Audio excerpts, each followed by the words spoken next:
Good morning students, I am your chemistry teacher Swati and today the discussion will be on the dual nature of matter, that is de Broglie equation. So basically de Broglie in 1924 it proposed that matter like radiation should also exhibit dual behavior, that is both particle like and wave like properties. This means that like photons, electrons, they also must have momentum as well as wavelength. So from this analogy, de Broglie gave the following relationship between wavelength and the momentum of a material particle. He said lambda that is associated with any of the matter which is equals to h by mv, that is h by p. My is basically the momentum of the particle. So m is the mass of the particle, v is the velocity of the particle, p is the momentum of the particle. So de Broglie ने ये कहा जैसे कि हमारी radiation है या जो हमारी बेसिकली इलेक्ट्रोमैग्नेटिक रेडिएशन की हमने पहले बात करी कि उसका वेव लाइक पार्टिकल नेचर भी है और पार्टिकल लाइक नेचर भी है. फाइन. सिमिलरली जैसे वेव के डुअल नेचर्स हैं ऐसे ही मैटर के भी क्या होंगे, आपके डुअल नेचर्स होंगे कि मैटर भी आपका एज ए पार्टिकल और as well as a wave दोनों तरीके से बिहेव करेगा.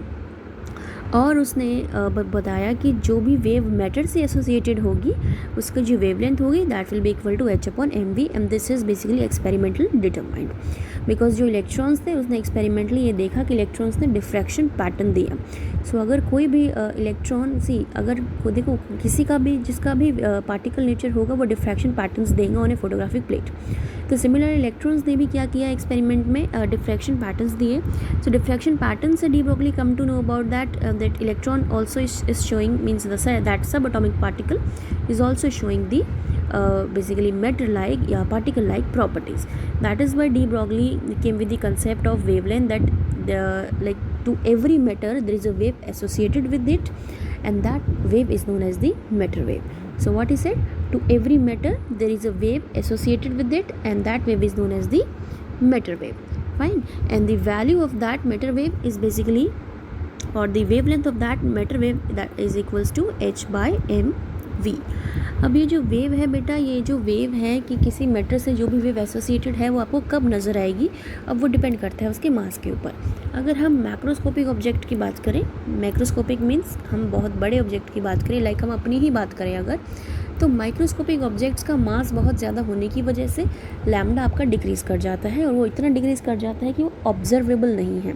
मीन्स वो एज अ वेव की तरह आपको नहीं नज़र आएगा या आप उसे नहीं देख सकते वेव की तरह, बिकॉज उस केस में आपकी वेवलेंथ बहुत ही ज़्यादा छोटी हो जाएगी.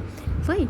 बट दिस बट अगर आप माइक्रोस्कोपिक वर्ड की बात करें जहाँ पे आपका कोई भी चीज़ का साइज़ बहुत छोटा है, उस केस में जब मास आपका बहुत कम हो जाएगा तो आपकी वेवलेंथ इंक्रीज़ कर जाएगी. इन दैट केस वहाँ पे जो रेडिएशन है वो विजिबल होगी बिकॉज वेवलेंथ इंक्रीज़ कर गई. सो दैट इज़ वाई जो मैक्रोस्कोपिक ऑब्जेक्ट्स हैं उनसे रिलेटेड हम वेव्स को नहीं देख सकते बिकॉज मास बहुत ज़्यादा है, वेवलेंथ ऑब्जर्वेबल नहीं है. बट माइक्रोस्कोपिक के केस में आप उसे एज अ वेव लाइक देख सकते हैं या उन्हें वेव लाइक कंसिडर करा सकते हैं. वाई? बिकॉज उनका मास इतना कम है कि कुछ ना कुछ वेवलेंथ उनके साथ एसोसिएटेड रहेगी, for example electron. Fine. So this is the de Broglie equation of wavelength, that is equals to h upon mv. So de Broglie की कंसेप्ट में ये था कि de Broglie ने मैटर को भी बोला कि अगर जैसे रेडिएशंस का वेव और पार्टिकल दोनों नेचर है ऐसे ही मैटर का भी वेव और पार्टिकल दोनों नेचर रहेगा. अब देखो ये कंसेप्ट इतना इंपॉर्टेंट है कि इस कंसेप्ट ने बोहर का एक पोस्टुलेट एक्सप्लेन किया. मैं वो पोस्टुलेट यहाँ पे आपको एक्सप्लेन करके दिखाऊंगी. See according to the Bohr's model of an atom, जो आपका इलेक्ट्रॉन है वो एनर्जी ऑर्बिट में रिवॉल्व कर रहा है. सपोज़ मैं इस ऑर्बिट को कंसिडर कर लेती हूँ कि इलेक्ट्रॉन इस ऑर्बिट में रिवॉल्व कर रहा है, दिस इज़ दी ऑर्बिट, और इसका जो रेडियस है दैट इज़ आर. सो ये जो भी आपका ऑर्बिट है, अगर इस ऑर्बिट का मैं सर्कमफ्रेंस कंसिडर करूँ that will be equal to 2πr. 2πr होगा सर्कमफ्रेंस का फॉर्मूला.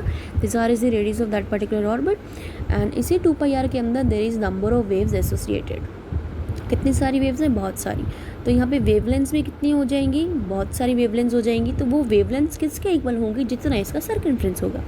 तो हमें वेवलेंथ्स तो पता नहीं है कि कितनी वेवलेंथ्स होंगी, तो दैट इज़ नॉट डिफाइंड. तो मैं यहाँ लिख सकती हूँ कि सपोज n लैम्डा या n वेवलेंथ्स जो हैं इस पर्टिकुलर सर्कमफ्रेंस में प्रोड्यूस हो रही हैं. Fine. So that particular circumference which is 2πr is equals to n lambda, because इतने ही सर्कमफ्रेंस में जितनी भी वेवलेंथ्स प्रोड्यूस होंगी उसको मैंने लिख दिया n lambda because I don't know the number of the wavelengths.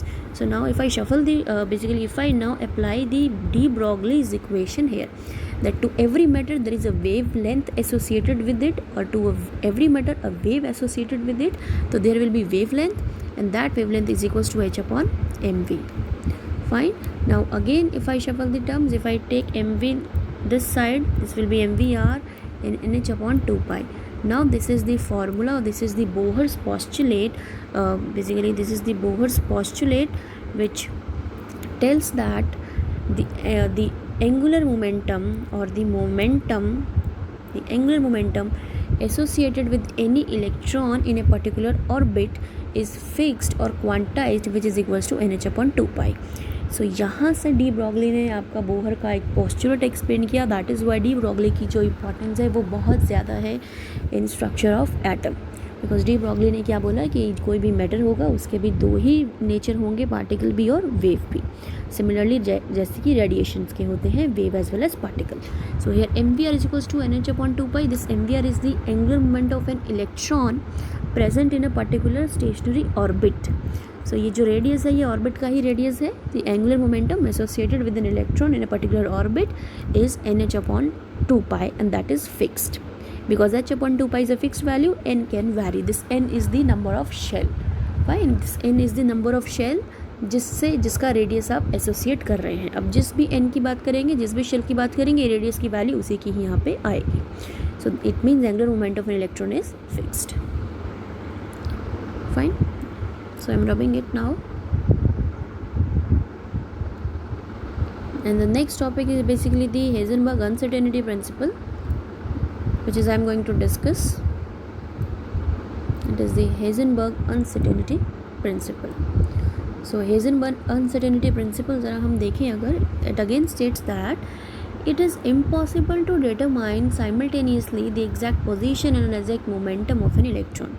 Heisenberg ने बोला कि हम इलेक्ट्रॉन की या किसी भी सब एटॉमिक पार्टिकल की बेसिकली, बट इसने इलेक्ट्रॉन पे ही बात की कि हम अगर इलेक्ट्रॉन का पोजीशन निकालना चाहें एग्जैक्ट, तो हम उसी समय उसका मोमेंटम नहीं निकाल सकते. उसमें कुछ ना कुछ अनएक्यूरेसी आएगी या एक्यूरेट नहीं आएगा, कुछ ना कुछ अनसर्टेनिटी रहेगी. सिमिलरली अगर हम इलेक्ट्रॉन का जब मोमेंटम कैलकुलेट करें बहुत ही प्रिसाइजली या एक्यूरेटली, तो उसी टाइम अगर हम उसकी पोजीशन भी कैलकुलेट करें तो वो आपकी एक्यूरेट नहीं आएंगी, उसमें कुछ ना कुछ अनसर्टेनिटी रहेगी. Fine. So this is basically the Heisenberg uncertainty principle. So Heisenberg said that कि एक ही टाइम पे इलेक्ट्रॉन की पोजीशन और मोमेंटम दोनों हम करेक्ट नहीं निकाल सकते.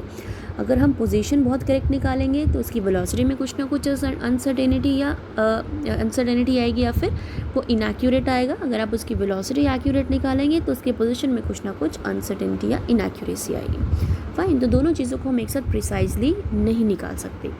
और अगर हम दोनों की अनसर्टेनिटी को मल्टीप्लाई कर दें कि सपोज़ अगर हमने पोजीशन की पोजीशन निकाला, उसमें कुछ अनसर्टेनिटी आई, तो हम अनसर्टेनिटी को डेल्टा से रिप्रेजेंट कर रहे हैं. Delta x is basically the uncertainty in position, this delta P is basically the uncertainty in momentum, और इस पी को आप एम वी भी लिख सकते हैं, और you can write delta we also. This is the uncertainty in the velocity of an electron.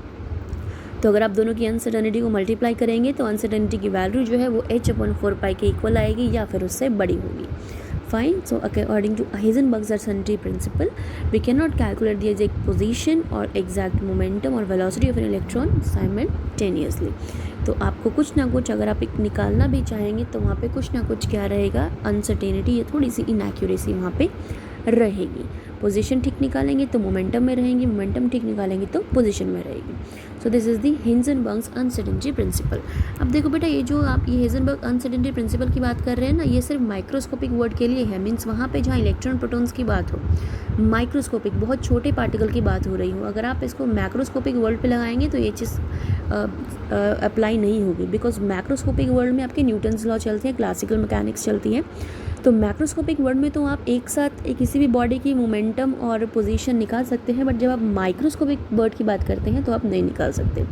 Fine. Because microscopic word में कुछ दोनों चीज़ों को एक्यूरेट निकालने के लिए आपके पास उस तरीके के इंस्ट्रूमेंट्स भी होने चाहिए.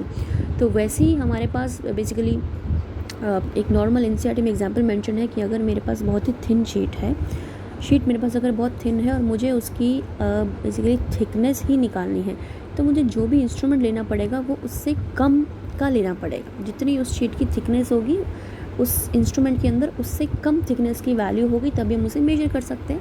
फाइन। सिमिलरली अगर मुझे इलेक्ट्रॉन की डिस्टेंस पोजीशन निकालनी है, इलेक्ट्रॉन की वेलोसिटी निकालनी है, तो उसके लिए मुझे जो भी इंस्ट्रूमेंट यूज़ करना होगा उसकी वैल्यू इलेक्ट्रॉन की पोजीशन और वेलोसिटी से कम होनी चाहिए। तो एक्सपेरिमेंटली ये चीज़ डिटरमाइन करना इसलिए थोड़ा सा मुश्किल हो जाता है। तो हम माइक्रोस्कोपिक वर्ल्ड पे जब भी बात करेंगे तो वहाँ हाइजेनबर्ग अनसर्टेनिटी प्रिंसिपल लागू होगा कि अगर हम उसकी दोनों चीज़ें एक साथ निकालेंगे तो दोनों में ही इनएक्यूरेसी रहेगी, हम दोनों को एक साथ करेक्ट नहीं निकाल सकते। और उन दोनों में क्या इनएक्यूरेसी रहेगी और कितनी बेसिकली अनसर्टेनिटी रहेंगी, that will be equal to h/4π. This is the uncertainty when you will calculate the distance or the position or the velocity simultaneously. Fine. So it is not possible to determine both. Now next is the significance. Significance की अगर हम बात करें तो first की significance ये है कि it rule outs the existence of definite paths और trajectory of electrons and other similar particles. अब जब हम इलेक्ट्रॉन की पोजीशन और वेलोसिटी एक साथ निकाल ही नहीं सकते तो इट मीन्स हम उसके डेफिनेट पाथ को भी नहीं बता सकते कि वो कैसे एग्जिस्ट कर रहा होगा, या हम इलेक्ट्रॉन की ट्रैजेक्टरी की बात करें या इलेक्ट्रॉन लाइक पार्टिकल्स की ट्रैजेक्टरी की बात करें, हम उस पर भी कोई बात नहीं कर सकते, एग्जिस्टेंस नहीं बता सकते या उनका डेफिनेट पाथ नहीं बता सकते बेसिकली। तो इसी वजह से बिकॉज दोनों को हम एक साथ कैलकुलेट नहीं कर सकते, that is why it rules out the existence of definite paths और trajectory of electrons and other similar particles. तो इसी वजह से हम ये नहीं बोल सकते कि इलेक्ट्रॉन कहाँ पे किस टाइम पे पर्टिकुलर, मीन्स हम ये नहीं बता सकते कि उस पर्टिकुलर टाइम पे इलेक्ट्रॉन उस ऑर्बिट में कहाँ रहेगा और कितनी स्पीड से रहेगा, बिकॉज आप उसकी पोजीशन और उसका मोमेंटम एक साथ आप डिटरमाइन नहीं कर सकते। तो पोजीशन और मोमेंटम अगर एक साथ डिटरमाइन नहीं हो सकती तो हमें इलेक्ट्रॉन का पाथ भी पता नहीं लग सकता या उसकी ट्रैजेक्टरी भी पता नहीं लग सकती। सेकेंड है कि ये जो इफेक्ट है हाइजेनबर्ग अनसर्टेनिटी प्रिंसिपल, ये सिर्फ हमारी माइक्रोस्कोपिक वर्ड के लिए है, बट ये मैक्रोस्कोपिक वर्ड के लिए नेग्लिजिबल है। Fine. Now next is the reasons for the failure of Bohr's model. So first is that the wave character of electron is not considered in Bohr model. Bohr ने electron का wave character consider नहीं किया। Bohr ने wave को as a basically electron को as a particle nature ही मान के चला, उसको वेव नेचर की तरह मान के नहीं चला। फाइन। सो ये उसका रीज़न है फेलियर का। सेकेंड है according to the Bohr model an orbit is clearly defined path and this path can completely be defined only if both position in the velocity of the electron are known exactly at the same time. So this is not possible according to Heisenberg uncertainty principle. अब basically Bohr model ने क्या कहा, Bohr model ने electron का एक जो path है वो डिफाइन किया। फाइन। वो अकॉर्डिंग टू बोहर हम इलेक्ट्रॉन का पाथ कम्प्लीटली डिफाइन कर सकते हैं, लेकिन किसी भी ऑर्बिट में हम इलेक्ट्रॉन का एक पाथ जो है डिफाइन कर सकते हैं, लेकिन अभी हाइजेनबर्ग अनसर्टेनिटी प्रिंसिपल क्या कहता है कि आप किसी भी इलेक्ट्रॉन की पोजीशन और मोमेंटम एक साथ नहीं निकाल सकते। तो अगर आप इलेक्ट्रॉन की मोमेंटम और पोजीशन एक साथ नहीं निकाल सकते तो आप इलेक्ट्रॉन का एक डेफिनेट पाथ भी नहीं बता सकते। So this is basically the now second failure of the Bohr model, because Bohr model जो है इलेक्ट्रॉन के डिफाइंड पाथ को के बारे में बात करता है कि किसी भी ऑर्बिट में इलेक्ट्रॉन का जो है एक डेफिनेट पाथ है या डिफाइंड पाथ है, but according to the Heisenberg उसका डिफाइंड पाथ नहीं हो सकता, क्योंकि हम उसके इलेक्ट्रॉन की पोजीशन और उसका मोमेंटम एक साथ हम नहीं निकाल सकते। So this is the biggest failure of the Bohr's model. Fine. सो आज के लिए इतना ही। नेक्स्ट वीडियो में I will discuss the next topic of Bohr's model of an atom, that will be the quantum mechanical approach.